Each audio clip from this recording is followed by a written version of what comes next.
Welcome back to this video. My name is Rafi Yakub right here, and today's video I'm going to show you on how to permanently delete fonts on Windows 11 laptop. So let's see.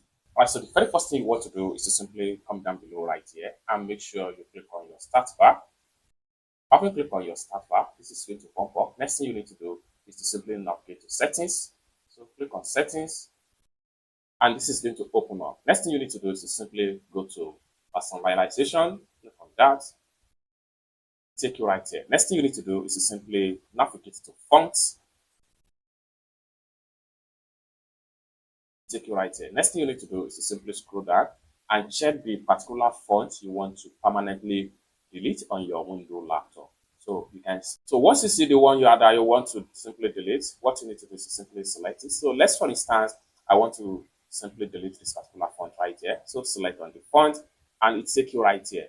Now, next thing you need to do is to simply click on uninstall, and this is going to pump up. Uninstall this font family permanently. Simply click on uninstall,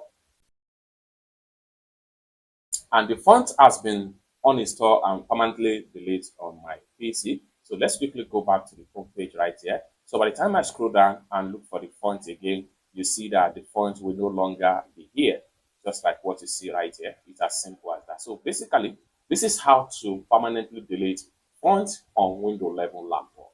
I hope you really got value for this video. Find this video useful, give this video a big like, and also remember to subscribe to the channel for more useful tutorial like this. Thank you so much for watching, and I hope to see you in my next video. Bye for now.